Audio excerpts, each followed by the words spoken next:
금리가 높을 때, 경제가 불확실할 때 사람들은 현금을 쥐고 있는 게 최고라고 생각하죠. 하지만 이건 정말 위험한 착각입니다. 현금은 스스로 일하지 않거든요. 그냥 가만히 통장에 누워 있을 뿐이죠.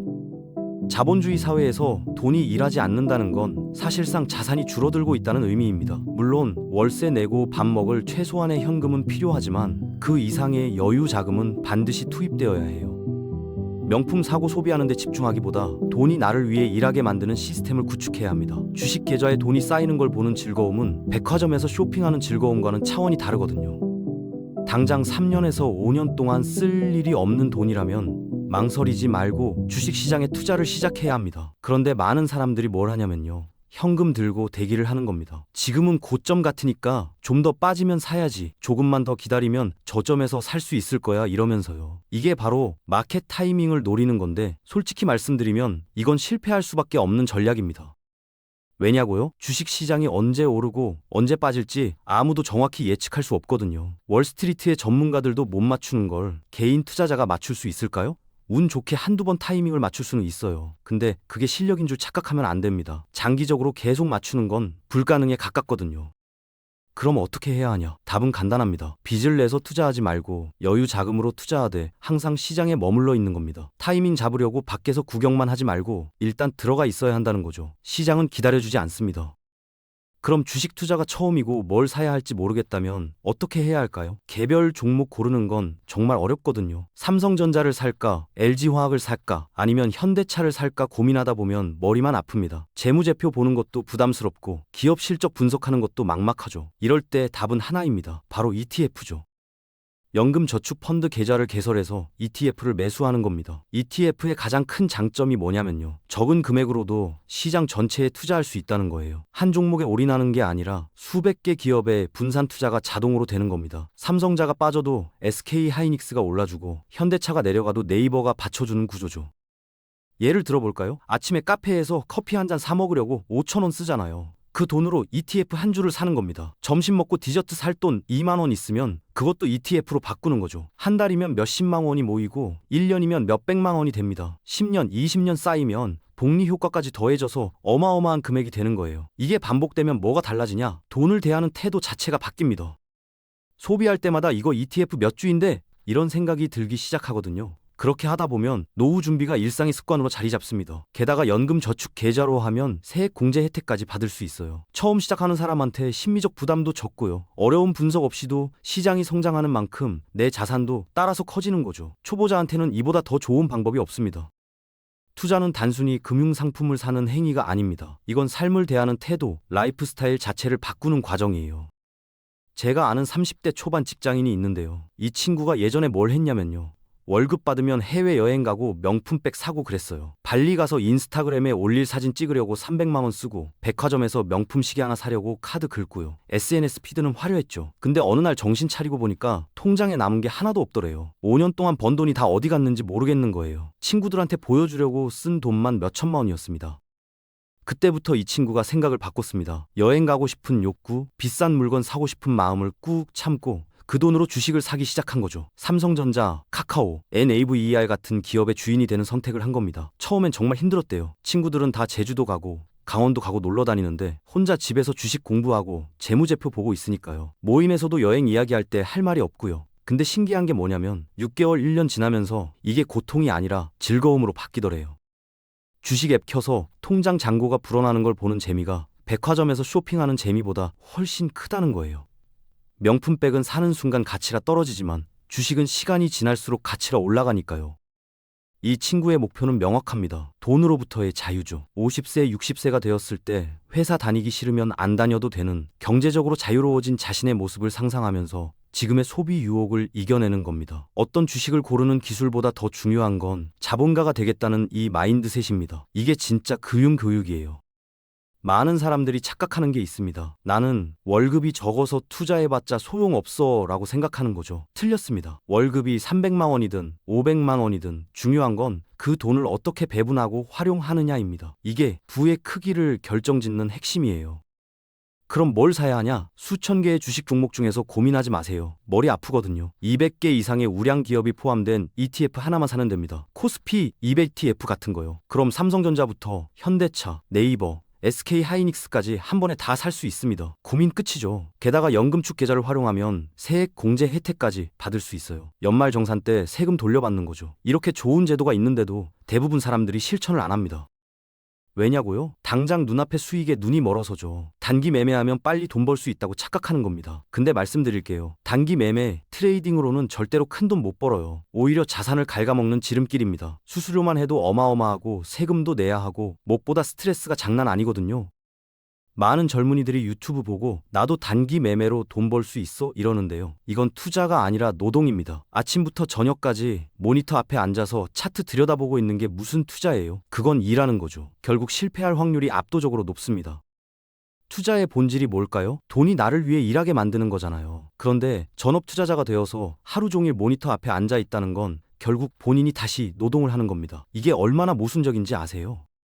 내가 일하려고 투자하는 게 아니라 돈이 일하게 만들려고 투자하는 건데 말이죠. 삼성전자 주식을 샀다고 생각해 보세요. 그럼 지금 이 순간에도 삼성전자 임직원 수만 명이 나를 위해 밤새 일하고 있는 겁니다. 수원 공장에서 반도체 만들고 베트남에서 스마트폰 조립하고 미국에서 영업하고 있는 거예요. 전 세계에서 24시간 쉬지 않고 돈을 벌어다 주는 거죠. 그럼 주주인 나는 뭘 해야 하냐? 여유를 즐기면 됩니다.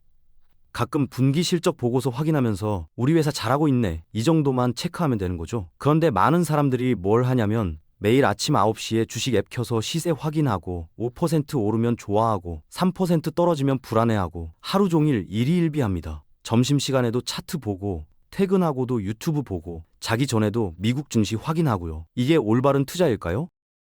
아니에요. 이건 도박꾼의 태도입니다. 더 심각한 건 회사까지 그만두고 전업 투자자가 되는 경우예요. 주식으로 먹고 살겠습니다. 이러면서 사표 내는 건데 이건 도박을 하기 위해 생업을 포기하는 거나 마찬가지입니다. 카지노 가서 돈 따려고 직장 관두는 것과 뭐가 다릅니까? 월급이라는 안정적인 현금 흐름을 포기하고 변동성 큰 주식 시세에 인생을 거는 거잖아요. 기업의 가치를 믿고 장기적으로 기다리는 게 아니라 그냥 시세 차익만 노리는 건 결국 망할 수밖에 없는 구조예요. 진짜 자본가는 기다릴 줄 압니다. 유튜브 켜면 뭐가 나오죠? 저는 주식으로 1억 벌었습니다. 하루 만에 1,000만 원 수익 인증. 이런 영상상들 천지예요. 고급 아파트 배경에 명품 시계 차고 나와서 여러분도 할 수 있습니다. 이러면서 차트 분석 가르쳐 준다고 하잖아요. 솔직히 말씀드릴게요. 이거 다 쇼입니다. 실제로 돈 버는 사람이 누구냐? 트레이딩 하는 사람이 아니라 그런 콘텐츠 만들어서 조회수 올리고 광고 수익 챙기는 유튜버예요. 구독자 10만 명 넘으면 영상 하나에 몇백만 원씩 벌거든요. 진짜 주식으로 돈 벌고 있으면 왜 유튜브를 하겠어요? 그냥 조용히 돈 벌면 되는 거 아닙니까? 근데 왜 나와서 가르쳐 줄까요? 그게 더 돈이 되니까요. 차트 분석, 기술적 지표, 이동평균선, 볼린저 밴드 이런 거 배우면 돈 벌 수 있다고요? 환상입니다. 그게 진짜 통하면 전 세계 트레이더들 다 부자 됐어야죠. 카지노 생각해보세요. 한두 번은 딸 수 있어요. 그런데 계속 가면 어떻게 돼요? 결국 다 잃습니다. 단기 트레이딩도 똑같아요. 오늘 100만 원 벌었다가 내일 200만 원 잃고 이번 주에 500만 원 벌었다가 다음 주에 800만 원 날리고 이렇게 반복하다 보면 끝은 파산입니다.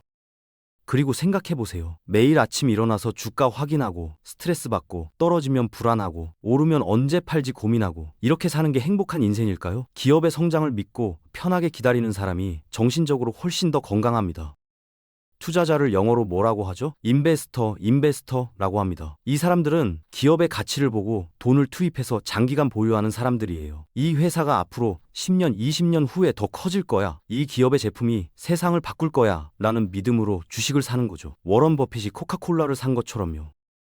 그런데 트레이더는 완전히 다릅니다. 이 사람들은 금융기관에 고용된 직업인이에요. 펀드 매니저가 삼성전자 1만 주 사세요라고 주문하면 그걸 기계적으로 실행하는 역할을 하는 겁니다. 감정 없이 그냥 버튼 누르는 거예요. 본인 돈도 아니고 본인 판단도 아니고 그냥 시키는 대로 하는 거죠.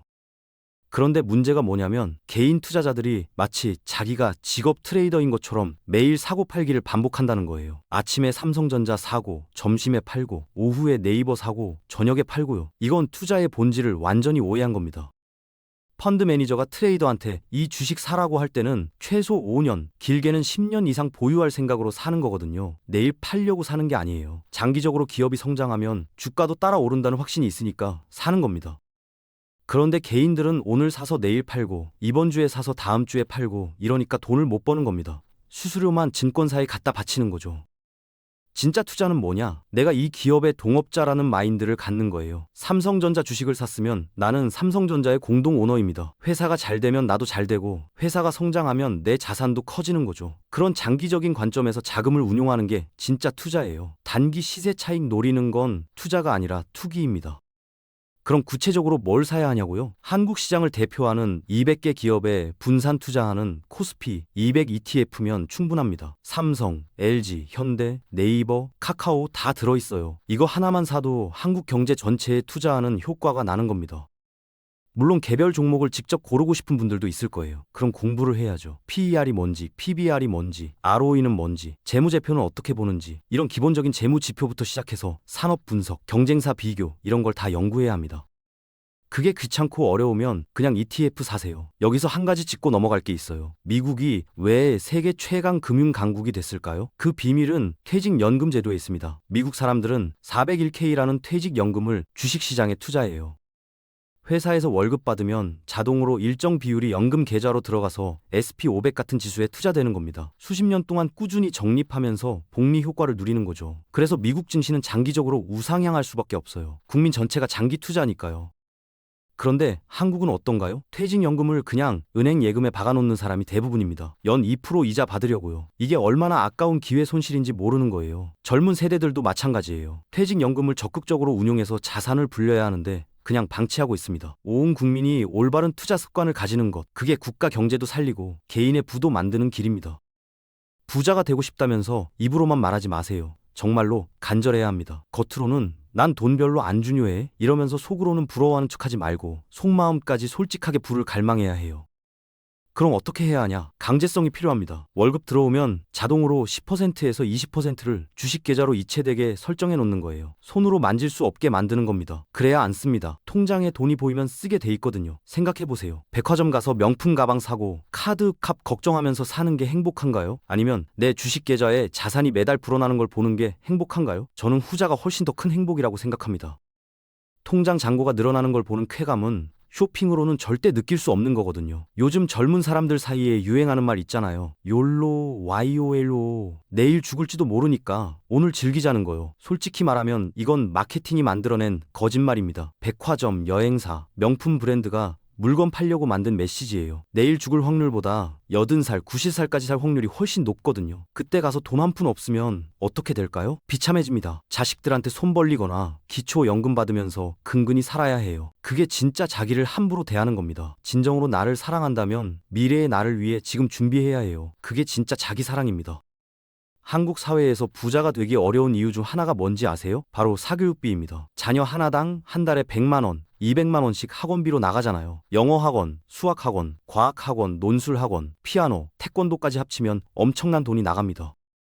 그런데 이게 정말 자녀를 위한 걸까요? 한번 생각해 보세요. 자녀를 진정으로 사랑한다면 그 돈을 어떻게 써야 할까요? 학원비로 월 100만 원 쓰지 말고 그 돈으로 자녀 명의의 주식이나 ETF를 사주는 겁니다. 아이가 태어났을 때부터 매달 100만 원씩 ETF를 사주면 어떻게 될까요?